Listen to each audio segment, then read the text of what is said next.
couches.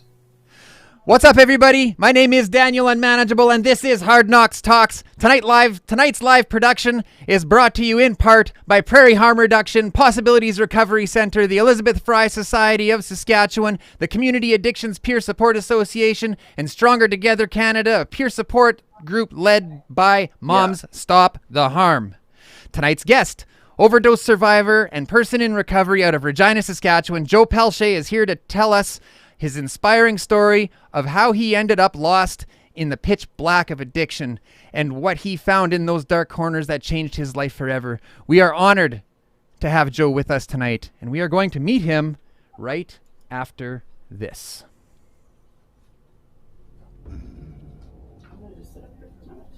I just got to put a disclaimer in. I didn't think of that. Oh, yeah. We can hear you. Shh. Shh. Yeah. I spent 23 years living in addiction. 16 of those years, I worked as a Red Seal tradesperson in Saskatchewan and Northern Alberta. During that time, I made many mistakes and took more than a few hard knocks. I went from tradesman to business owner to hiding from gang members and dumpster diving. But with that lived experience, I've decided to try and make a change.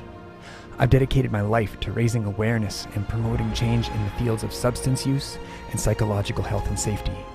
So join me and my guests as we take off the blinders around mental health in our communities and at work and shine a light on what's working and what's not working in the fields of mental health and occupational health and safety. I'm Daniel Unmanageable, and I'll be your host, and this is Hard Knocks Talks.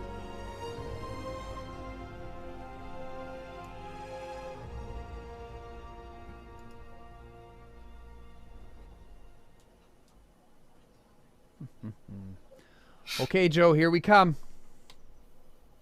What's going on, my friend? Hey, Daniel, how are you doing? I'm doing well. How are you? Wonderful.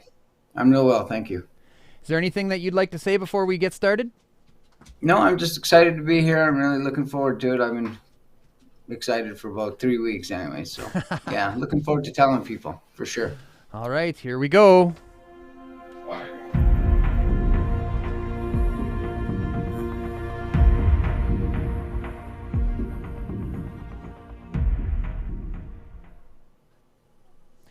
Okay, well, why don't we start at the beginning? Why don't you tell us a little bit about what it was like growing up? Growing up was good. I had a really good life. Parents had stayed together, so I was fortunate in that respect. I got a lot of things to do. I played lots of sports. It was in the days when we had sports, not the things that the kids are doing today. I don't think my kids even go outside. But yeah, so I and I enjoyed myself. I had a lot of fun, got to do a lot of things. Played a lot of hockey, played a lot of football. I got a huge family, and we had one group of them going 500 miles to the west, and the other group's 500 miles to the east. But we did get to see a lot of each other when we were kids growing up, so that was nice. Mm-hmm. Was there substance use at home? Always drink. There was drinking. That was just a part of growing up. I think within my family, we spent a lot of time in kitchens growing up. Mm-hmm. And, a lot of people like to sit around the kitchen and drink and talk, and that's what our visits to our grandparents and our visits to our aunts and uncles, and there was always drinking involved. Yeah, for sure. Mm-hmm. So, how old were you the first time you got loaded? Oh, the very first time, I was 6 years old. I was, oddly enough, it's the strangest age, but I was running around my aunt's wedding at the age of 6, drinking all the wine from the part of the family that didn't drink. So, and I'm not even, I sit and I think about that now, and I wonder, well, it wasn't because I wasn't watched. It might have just been because I was quicker than them.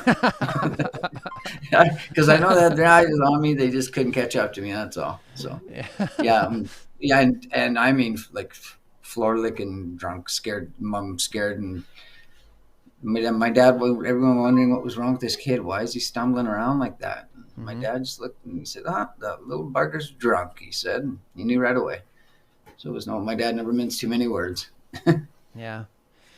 So did it become like accepted? Like, cause like you were talking to me last week and you were saying that you used to get the foam off your dad's beer and Oh you yeah, you that was one of my little things. I'd jump up on Dad's knee when the beer was foamy when you open it right away, and I'd get to get the ice cream off the top. That's what I used mm, to call it, ice yeah. cream. Yeah, so it was you know, but I wasn't. It wasn't that something like that happened until until I was about 11 or 12, probably 12, I guess, when I started getting into the liquor cabinet and Mm-hmm. watering down their bottles. And oh my God, I'm glad my mother's not awake right now. She'd be hearing all this. So yeah, that's really that's actually I probably would have been when I really started drinking, even at a young age, and it was 12. It was probably 12. I would Mm-hmm. be drinking on the weekends with my friends and running around getting into trouble of some sort or another. Mm-hmm. And then it culminates with getting suspended from school for drinking whiskey at lunchtime at the age of, well, grade 9. So I was about 15, I guess, when that happened. So, Yeah. and then it just carried on from there. So you got suspended. Yeah, I was suspended. One of the girls that we were drinking with got sick and dropped a dime on the rest of us. So, Oh. how that goes. Yeah. Would have been all right if she wouldn't have got sick and dropped a dime. We probably would have just snuck through the afternoon. But no, no, Yeah. no, that's No, not how no. things work. No. Yeah. So, so were you all in? Like, so about 12 years old, you started actively seeking, or were you seeking before that and you just figured out how to do it at 12 years old? That's probably what it was. I was probably seeking prior to that, just figured it out. Mm-hmm. This is when I was smart enough to, how am I going to do this? Yeah. Because, yeah, not too many people are going to pull beer for 12-year-olds, I don't think. And if there Well, is, they should be ashamed of themselves. uh, I mean, I know for sure people will for a 14-year-old like that. I know. 14, yeah, Yeah. 15, right? So how was school? Like, did you make friends easy? Were you bullied? How did that go for you? No, making friends was quite easy for me because, like I said, I played a lot of sports and I was captain of the football team a couple years in high school and my year in junior high when we played. So making friends wasn't tough, and I was on both sides of the spectrum. I was out hanging around out front of the school, smoking cigarettes with that side of my group of friends, and then I was on the football team. So I was always easy to get around and always had something to do on the weekends. There was never any reason for me to be at home. Mm-hmm. So where did you go Yeah. to school? Well, my first year I was in Lethbridge. It was grade 10 in Lethbridge, and my last 2 years were in Indian Head. Hmm. It's my Yeah. hometown too. That's crazy. Yeah, that was funny. We were talking about your grandpa owning the theater, and Yeah, my grandparents lived above the theater for as long as I could remember. it's So, crazy. that was quite a connection. Small world. Yeah. So did you graduate? No, I never did graduate. In fact, I actually got a business education at the First Nations University of Canada here in Regina. But I never graduated high school, and I ended up going to university without. I think I might have had 3 credits from high school. I used to try to just keep my nose up, keep my grades up long enough for me to pass classes in football. And once football was over, it really didn't matter how many classes I skipped because I wasn't going to the principal's office Mm-hmm. to talk to them about it with my football coach. Anyway, that was all that really made any difference to me. Yeah. So how long was it from the time you left school? Because you went to work for the Boilermakers, right? Like, was there a big gap in Yeah, between there? it was. I worked with an outfit called Reactive Services, and it was primarily Boilermaker work all over North America, gas Mm-hmm. plants and oil refineries. That was in the late '80s, and we were working 7 days a week, 12 hours a day. So there was lots of money, not a lot of time to use it all up, but I managed to. There's always ways to find. You know, if it wasn't my alcoholism, I ended up when I moved out. I moved out to Edmonton, Mm-hmm. and with the money and everything that comes with partying, and we started freebasing cocaine. That's what we used to call crack. We used to call it freebasing. So I had I had enough of that stuff to spend money on for sure, and enough alcohol in every small town that you were ever in. If you had any time off at all, you tried to get to the bar. Mm-hmm. You know, the smart guys stayed back at camp and saved their money. Yeah. Yeah. So how did you manage? during that time? with working and everything. Yeah, working, money, the drugs. Like, did you ever get caught? Did you ever get hurt? No, no, that was never an issue in those days. It was actually because of, like I said, we were all over North America, so we were never in too many towns for too long. Mm-hmm. Even home wasn't really home because I could come home after 6 weeks on the road and leave a couple more post-dated checks for the landlord and get my laundry done and head back out on the road again. So that's how that went. So yeah, I guess trouble in respect of getting impaired and things like that. But with I was able to keep up with bills and stuff. Like I said, we made a lot of money in those days, and not too much of that was happening. It was a tough time of for working and stuff. Not too many jobs around like that. So Mm-hmm.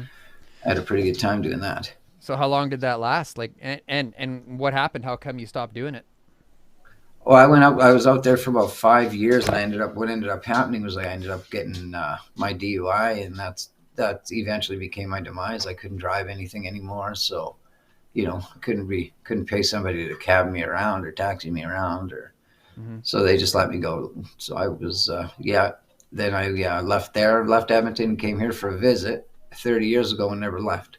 Hmm. So in Regina since then. After that, after I came back from Edmonton, I had a pretty good career going from about 98 to 2007. So just about late 2007, just about 10 years at the casino.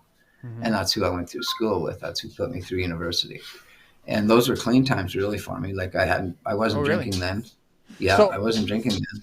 So what changed? Like, let us look inside the mind here for a minute. Like you were using crack, you were working all the time, and then you come back to Regina, Yeah. and now you're clean. How did that happen? Right. Well, it happened just simply because you get back here and you don't have that money flow, Hmm. and the the dope that I was using here cost a whole lot more here than it did in Edmonton, right? Because of the supply and demand situations. So Yeah. that's taken away, right? That's taken off the shelf. And I drank it for a few more years when I moved here. I drank for a few more years, right up until my son was born in about 94, March 16th or April 16th, 1994. I drank right up until then. Hmm. And yeah, eventually I just did some things that I would never do again. Like I called my old man out, and that's not something I'm ever proud of. And you were sober when you did that? No, no, that was the last night I drank. Oh, okay. That was the final straw for me for drinking. Yeah, so that was quite a long time ago, 28 years, I guess. Just Hmm. about 28 years. So Yeah. You all right? yeah, I'm good. Dog bugging me. Yeah, I can hear him clicking around. Yeah. So you had it out. So and then you went to university, correct? Yeah, I went. Well, I went to Then I went to university after that. It was in '08 or no, when I was let's see, 2 years. Well, it was 2002. I think I started the course, and by 2006, I was graduated with. I was at 1.7% off the dean's list Mm-hmm. from a guy that never got a high school credit. I guess things were different. I guess for me then because I had all these responsibilities, kids. I had somebody was paying my way, so I felt I owed them something. So I made sure that I did everything I had to do and made sure I got it all done and passed Mm-hmm. and used that education for a few years until it came down to they couldn't find a spot really for me Mm-hmm. to keep me in any kind of position there. So I was let go from there too, Yeah. unfortunately. So were you using when you were at the casino? Painkillers, orally painkillers. Yeah, I was doing painkillers like just Tylenol 3 and the odd diazepam, Valium and stuff for sleeping. But as far as anything that I really got into any big trouble with in that addiction span after I left the casino, yeah, Mm-hmm. no, I wasn't doing anything heavy like that. No. Yeah. So you ended up in treatment at one point. Yeah, You yeah, ended up I at did Pine end up Lodge. on site. yeah, I ended up at Pine Lodge once I left, once my casino, once my career and stuff, because at the same time my career was folding up on me. So was my marriage. So a couple of things were going on, and I just had to get away from. I wanted to be clean of everything, right? Mm-hmm. Sheila, can you get that battery charger? And my phone's gonna die. Is that gonna be a problem? No, we just won't have the second. We just won't have the Oh, okay, second camera okay, angle. No okay, problem. right, We'll use it while we can, okay, though. Here we go. There. right. Yeah. So it's Yeah. where were we here? And you went to Pine Lodge. Oh yes, I went to Pine Lodge, and like I said, a couple of things that were fairly traumatic were happening at the time. That my job loss, my loss of my marriage. So I went to try to get completely clean and see if I could get things turned around and see if that would make a difference in my relationship. I knew my job was already gone, but I Mm-hmm. was trying to save something, I guess, at that point. So you didn't lose your job due to any substance Oh use or no, anything like that. no, they couldn't. I'm sure if I would have held up, just stood my ground and said, no, I'm not leaving. Yeah. I'm sure that I would have had a very good case with my work history and stuff. So that was never an issue there. Yeah. Yeah. So I'm just Yeah. so help us understand how you go from you left the casino without any issue, and now you're in treatment. Like, what happened in between there? Well, I was just trying to get rid of those painkillers that I was taking. Oh, okay. Just trying to get off of those. I was trying to get away from that, and I never did really. When I did quit drinking, I never did it with treatment or detox or anything. So I mean, even if I wasn't drinking, I was still drunk out. There was still those sober drunk days that a guy Mm-hmm. would go through, right? Mm-hmm. So I figured it would have helped. I mean, they have a remarkable program out there. I really did get a lot out of it. Mm-hmm. So yeah, Mm-hmm. that takes us to losing my dad. And about 5 months after I come out of treatment, my dad passed away. And at that time, I was with somebody that I had met at Pine Lodge. Big mistake. I don't know if anybody's out there that's ever done that, but don't. You And fell if in you love do in and it worked treatment? out, if you do and it worked out, then I'm happy for you Oh, because you're it you're doesn't very often, I don't you're think. you're cute. You're cute. I love you now. Yeah, exactly. No Yeah. kidding, right? Yeah. Which yeah, so I ended up with that, with having a relationship with somebody, and it was going great for the first few months, Mm-hmm. and then all of a sudden, the question was, well, why don't we just get a gram of coke? And I tried to explain to her this isn't a good idea. I'll be hanging off the end of a crack pipe in 2 weeks. Mm-hmm. And at that time, I had gotten work transition. I had gotten a big payout. I had all kinds of money, and it was just really not a good idea to do Like that. from the And I casino. did anyway, right? Yeah, and I Okay. did anyways. So I ended up dumping about 60 grand in 3 months on it. Which, yeah, that still hurts when I say that. That was a long time ago, so it shouldn't feel anymore. But I still feel it. It was such a just a it started a really bad decline in my life, is what it did. Because Mm-hmm. eventually after that, I ended up with find another relationship with another lady, and my downfall came as soon as I was laid up with a sore back and I wasn't able to get to work. And she said, well, I can fix that for you. And I had no idea what she was talking about because I had no idea that she was even doing these things. But she gave me a shot of morphine, and it was just like a big warm fuzzy blanket wrapped around me. So I was from that day on for 13 years. I was in such my addiction was so full. Like it was, my life was full of that addiction. Like that's all it mattered. That's all I could do to get up every day, Mm-hmm. get better. I did try to I kept a few jobs, but nothing really long term because I mean, eventually you mess up. There's just no way you can continue through all that crap with, having Yeah. issues in that department. So, Yeah. So tell us a little yeah. about the progression. Like, did your back heal, or were you just coping with the pain? Like, are you still Coping with the pain? Oh yeah, I still suffer today with bad back, with a sore back, but that's years of hard work and being bent over, tightening bolts and steel and stuff like that. You're eventually and I'm getting up in age. I'm 54, so my back still kind of irritates me, but I deal with it now in a Mm-hmm. different manner. I don't even take any kind of over the counter things, any medication like Tylenol or Advil or anything. I just try to stay away from everything I can now. Mm-hmm. I mean, if I get a prescription of something, I have to obviously take that, but that's not what I'm looking for on the street when I was on the street. Yeah. Yeah. So did you stay? You were in Regina this entire time, correct? Yep. Yeah, I was here this whole time. Yeah, I was on these running around the city here all for those the last 13 years prior to me getting well dying on the 12th of December in 2020 to Mm-hmm. today. Yeah, that's those years before that were all spent in Regina. So how were you? How were you supporting yourself? How were you eating and supporting your habit? Well,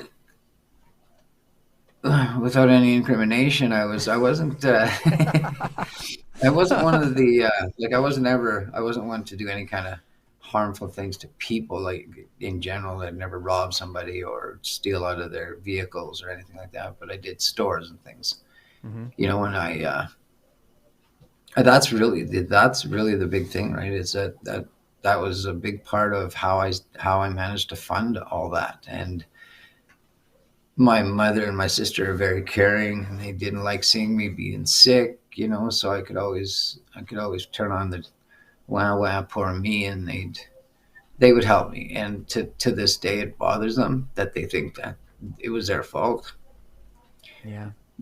but it wasn't, because I don't know where I would have been, like what I would have gone to, like what depth I would have went to had they not helped me in those times. Like it's Mm-hmm. because who knows, who I can never say. There's a chance that there's nothing I wouldn't have done, right? Yeah. When I think that's the same for a lot of people. I don't think I'm one of the, when you're in that space where you, you can't even get out of bed and Just function like a human being, right? yeah. You've got to get fixed, or else you're not going to be able to do anything. Yeah. And Yeah. staying in bed all day and all night, that doesn't help. I mean, eventually that's what So helped me, but here's something for you. And now let's talk about harm reduction for a minute. Um, had you had access to a safe supply, would you have used it? um, when things got squirrely on the street for what I was using, yes, absolutely, 100%. Like when we talk about Like harm my reduction, we talk about like reducing the harms to the community, right? Like so like right. basically it's like here we will give you this safe regulated substance so that you don't have to go and wreak havoc in the community Right. to get your fix, right? Yes. Yes. Yeah. Oh, So absolutely. Yeah. you would Like have that used would have that? been, yeah, for sure. I would have used, if there was something like that out there in Mm-hmm. those days when I was sick all the time, Yeah. and it meant that I could go something and do something like that as opposed to having to go to a store Yeah. and load up a cart and bungo, and then have to Yeah. fence everything. Yeah. Absolutely. In a heartbeat, that would have been, Yeah. and it would have been like at the last 6 or 7 years, it would have just been maintenance. Really, is that's all it turned into, because there's no getting high. There's No. no such thing anymore You fall until you asleep. change your drug. Until you change your drug, right? Like if you Yeah. go up the ladder, like when I ended up at the end of those days, I ended up on fentanyl, and fentanyl is not something that's I don't like. I think it's a tranquilizer that should be used on great big animals, and I think maybe like carfentanil, I think is used for elephants, but Mm-hmm.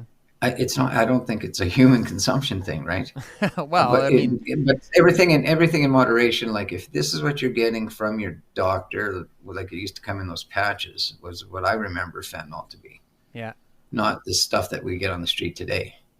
Like the stuff comes in a million colors of the rainbow, and it's all different strengths. You can sit and you can do a gram and just be able to function for the day, or you can do 2 grains of salt of it and die. And Yeah. that's the danger of this drug, is Mm-hmm. because you never know.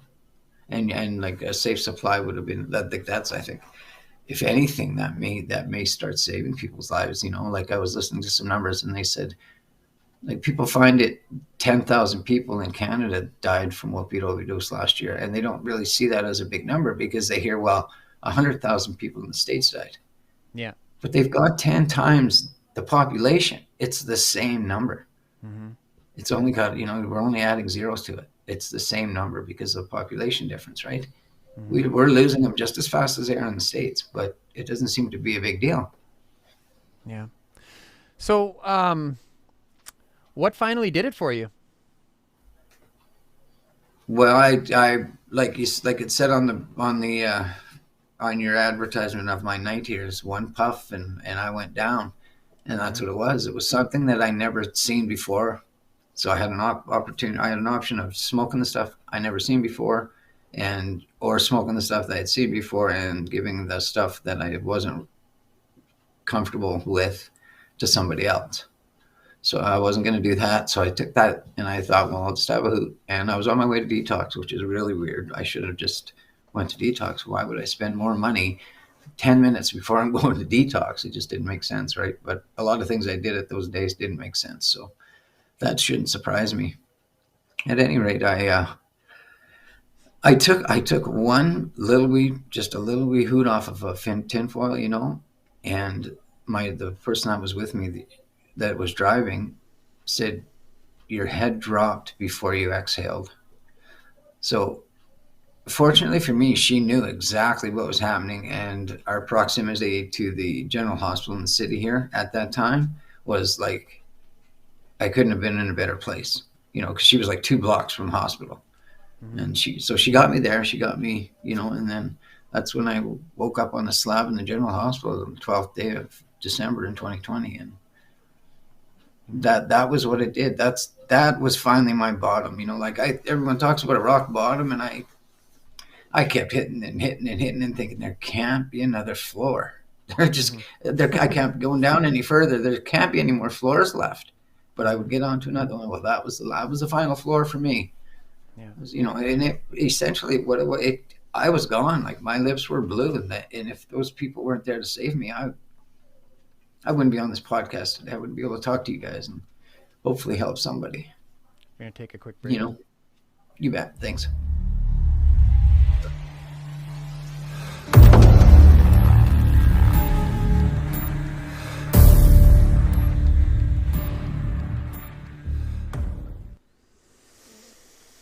Hmm. So, um, tell us what it was like waking up on a table, man. That was it was a surreal thing. It was almost like it wasn't. It was like you were in a dream, but you could see. Like I was up above the dream, and I could see what was going on. And there was all these people, and then when my eyes finally did flutter and get open, as fast as they put me on that table and go to work on me and get me going, they're gone. Mm-hmm. So however many people was that were there working on me and getting my shit going again for me, I don't know, but there was a lot of people. And like I said, as fast as because I'm just like thrown in their lap, right? They've got all this COVID stuff going on and all this other and all regular hospital stuff that happens in Mm-hmm. Regina here, and I just get thrown in their lap. So it was like they did what they had to do, made sure I was on my feet, and they were gone. Yeah. And it was probably it will never happen again. That much I know. That will Yeah. never happen again. We've got Ash chiming in saying, "I'm a nurse. I see it almost daily." Thanks for the comment, Ash. Yeah, and no doubt it's happening all the time, right? And that's so sad. Mm-hmm. So, I mean, so then what? Okay, so you wake up, I'm sure you sit up and you say, "What the fuck?"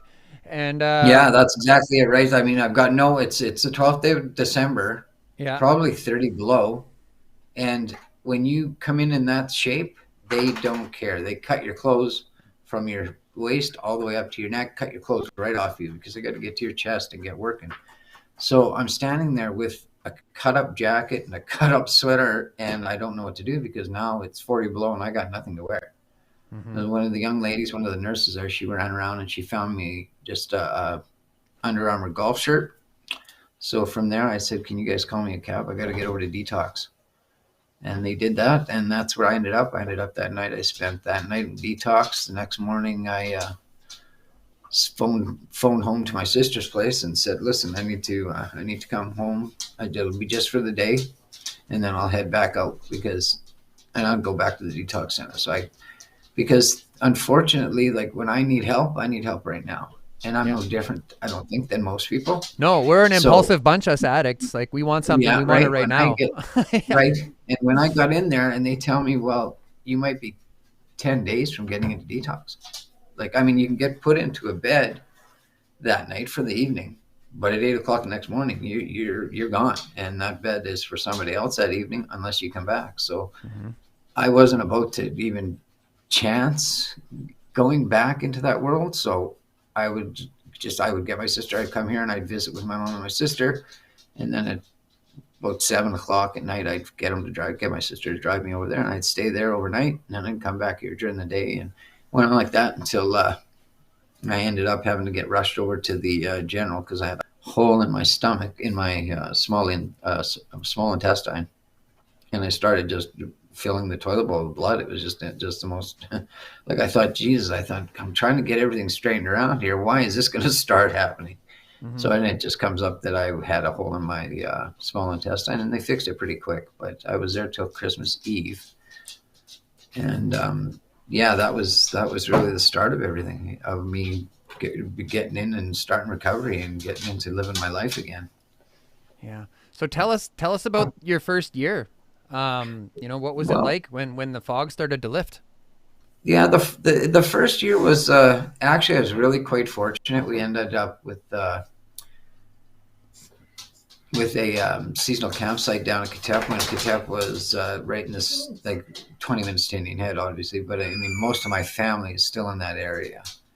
So I was really fortunate to go down there and spend the time down there. And I did it a lot by myself, camping, just because I don't know, like for me, that was the way to do it.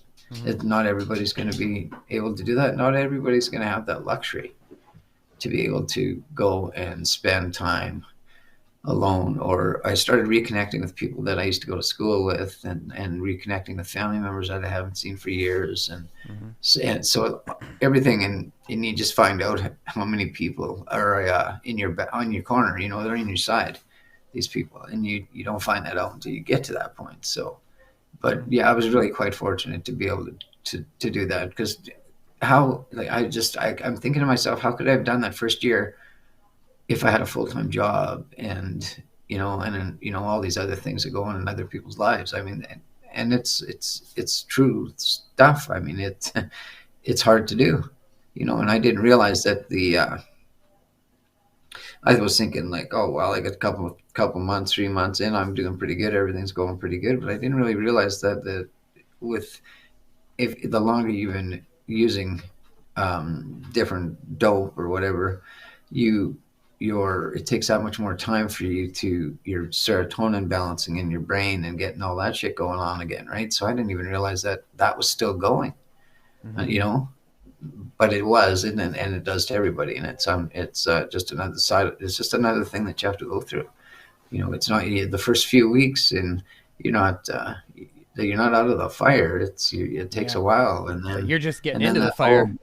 whole right, Yeah. exactly. You're just getting things warmed up, Yeah. Yeah. and then that whole turning back into a human being.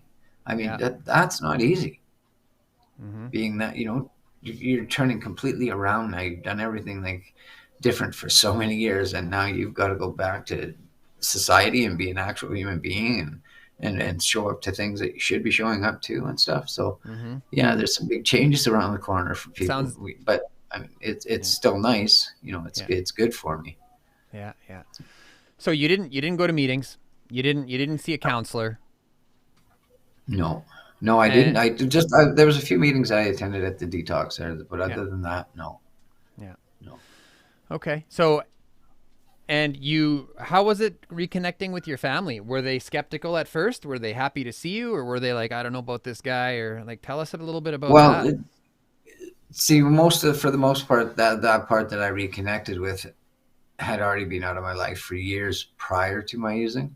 Mm-hmm. because I just, it's only half an hour, 35 minutes down the road, but I never found time to drive back and forth to Indian Head to see anybody. So that part of the family was a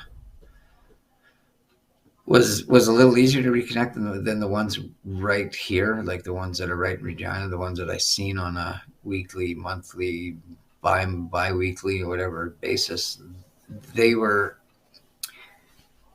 I'm not sure if it's skeptical or if they were kind of just sitting on eggshells, just waiting and hoping that this time was the time, that I was going to come back.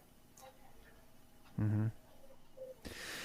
And So, they see it. I mean, they know it now. Like they know the that I'm on the. They know I'm on the right path, and they know that I'm on this path this time. uh-huh. Yeah, So you connected with an uncle yeah, when you were living down there. yeah, And tell us a little bit about that. Like he helped you out quite a bit from what you told me. yeah. But one of my uncles he's I couldn't even tell you. It's decades of being sober, and he actually one of your frontline, where your front end guys there that you mentioned from 2007, the Manny Amiot. Mm. This is his brother. So I mean, that's my another one of my uncles was the one that was talking or that sent up that first little piece there about his time clean. Mm-hmm. And yeah, and he's such a wise man. Like he's been on like he used to he used to run the show for the most part around here, Mm-hmm. and then he cleaned up and got sober and. I couldn't even tell you. It's decades. I know it's decades. Like it could be 35 years. It may even, I don't know, it might even be more than that. Mm-hmm. But yeah, and he's just, he's really close to our campsite down there. Like he's got a cottage down in Katepa. So it's nice. I could be at his doorstep for coffee at, 2 or 3 minutes. It's not a Mm-hmm. long ways to go. So yeah. Did you ever go running? Like your thoughts are on fire and you go running to uncle's house? No, no, no. Well, no, I went over to see him one time, but it was for just because I was worried about him because we had a big storm and I seen some pictures on Facebook that some of his outbuildings were getting smashed with trees. So I went to see him. That was one time I did really actually run over there. But if there was a Not time though, yeah. yeah, if there was a time, yeah, he would have been there in a heartbeat. That's just the Mm-hmm. way my family runs. They're always going to be there. So tell So us. So now you're back in Regina. How did that happen? You just one day you're like, I think I'll try society again, and off you went. yeah, pretty much. I ended up. I had a few. That was another part of the whole. My first year was I ended up with a few tickets for whatever this reason or that reason. So I ended up having to do some find option, and I chose to go to Carmichael's and do my fine option. And seeing myself 300 times a day when I was there, because Mm-hmm. that's how I see all those people. That's me. Mm-hmm. Yeah, that it made a difference. It really helped me in my will to stay on the right path now. And so now I've found I'm working again, and I'm just trying to. It's pretty much it's actually just a means to an end because what I need to do is get my counseling certificate. That's something that I really that I'm going to do it. It's something I'm just very excited about. So it's Mm-hmm. going to happen. I'm going to just got to find the time to get started it up and get through it. Yeah. Because yeah, it's one of those things where we seen on the beginning there as well. One of those young ladies that was in a counseling or for addictions course, a young nurse. Mm-hmm. See, and that's what when I went to the detox center, there was a few young ladies they're just out of school, maybe second or third year out, so they're probably 23 or 24 years old. And I found him. I'm looking. I'm thinking you could be my daughter, and I, so I never seen somebody like me that I could go and talk to, and I don't know if there's a lot of them. I don't believe Mm-hmm. there is, to be honest with you. And then There's when only I one say Joe. There's only like one me, Joe. yeah, right, Yeah. but guys that are they've been years in the game. Yeah. That would have been me. I would have felt a lot more comfortable going and talking to somebody like me that's been on those streets, that's been in that firefight. because it would have meant more to me. I would have been able to, I don't know if I probably would have opened up more to somebody in that respect. And I'm not saying that new students that are taking this aren't valuable, because they're extremely valuable, because that's definitely one of the age groups that is suffering in this disease right now, for sure. So there's going to be so many people that age that are going to relate and be able to, so I just want to put another man in the chair so that I can try to help somebody. Yeah. So tell us what it's like today. Today's good. Today's really good. I live with my sister and my mom and my niece. Both my mom and my niece are in wheelchairs now, so my sister needs some extra help, and it's not something that I wouldn't ever do, for sure. I'd be there for her anytime she needed me. So that, and then just getting back into the workforce has really helped a lot, because it keeps me busy. It's like, because there's days when a person's thinking, and that's probably the worst thing a guy like us needs to do, is start thinking, because that could get us in trouble really quick. Behind enemy lines. Exactly. That's right. So you want to try to keep yourself, if you can, keep yourself busy. You don't want to be thinking about too many things, because that could cause you some problems. Yeah, for sure. Cool, man. Well, we're going to go into the viewer's voice here. We're going to look at a couple of comments and chat a bit more. Sounds great.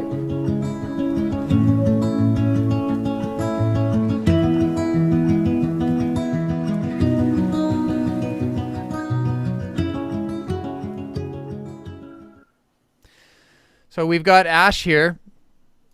Ash is saying, "I love your pity. My pity saved me."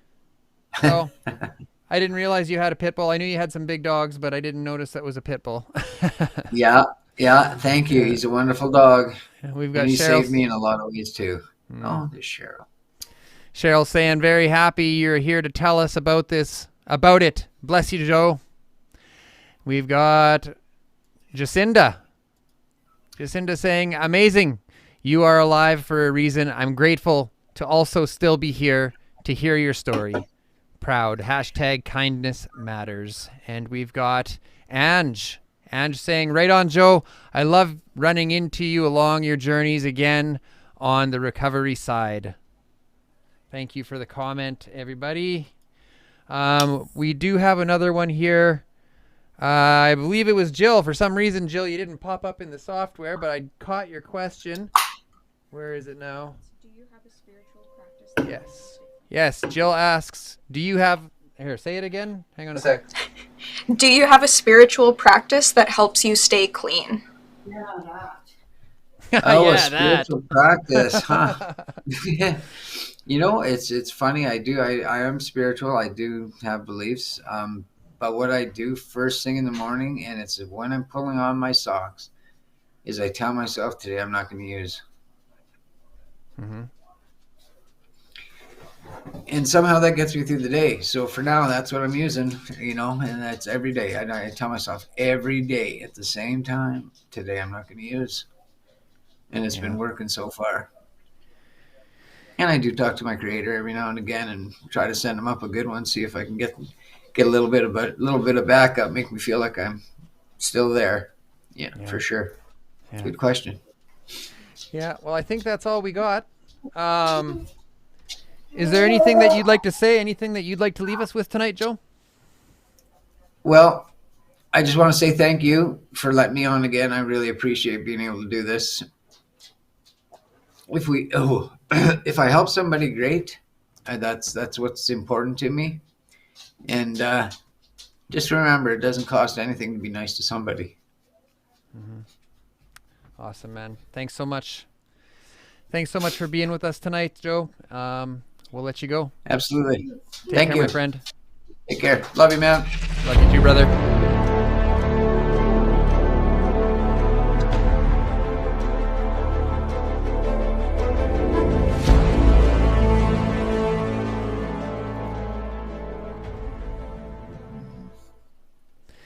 There's power in numbers. If you would like to contribute to ending the stigma around emotional pain, please subscribe to our YouTube channel. Follow us on Twitch, Facebook, and Instagram. Like and comment your thoughts on our posts. Let us come together with our lived and living experience as a resource that has the power to engage new thought processes, to promote new ideas, to broaden the spectrum of care, and to show the world that we can recover. There is a safer way, and we're here to show you how. Good night.